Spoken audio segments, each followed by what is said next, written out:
Hello guys, এই মুহূর্তে আমি আছি যশোর কালেক্টর ভবনে এবং এটা হলো কালেক্টর ভবন পুকুর। আচ্ছা, এখানে একটা আপুর সাথে পরিচয় হয়েছি। আপু, আপনার নাম কি? জয়তী ঘোষ। জয়তী ঘোষ।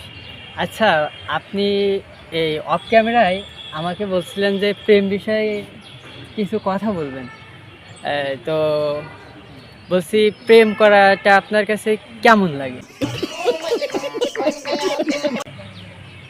প্রেম আসলে এক একজনের জীবনে এক এক রকম। যদি জীবনে কখনো সঠিক মানুষের দেখা পাওয়া যায় তাহলে প্রেমটা অনেক সুন্দর। আর যদি আপনার জীবনে সঠিক মানুষের দেখা না পাওয়া যায় তাহলে এর মতো জঘন্য জিনিস পৃথিবীর বুকে আর কিছু হয় না।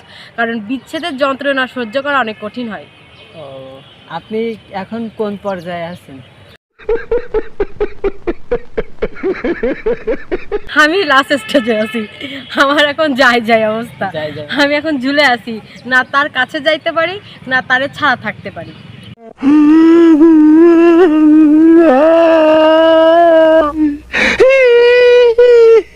আপনি আমারে কি পরামর্শ দিচ্ছেন যে প্রেমটা আসলে করা উচিত?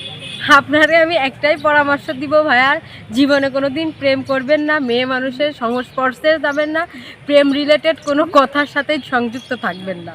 আমরা আপনাকে দাঁড়ায় সম্মান করি। আচ্ছা, তো আজকের ভিডিও পর্যন্তই। ভিডিওটা ভালো লাগলে লাইক করবেন, কমেন্ট করবেন, আর পরবর্তীতে এই ভিডিওটা পেতে আমার পেজটি ফলো দিয়ে রাখবেন। ধন্যবাদ সবাইকে।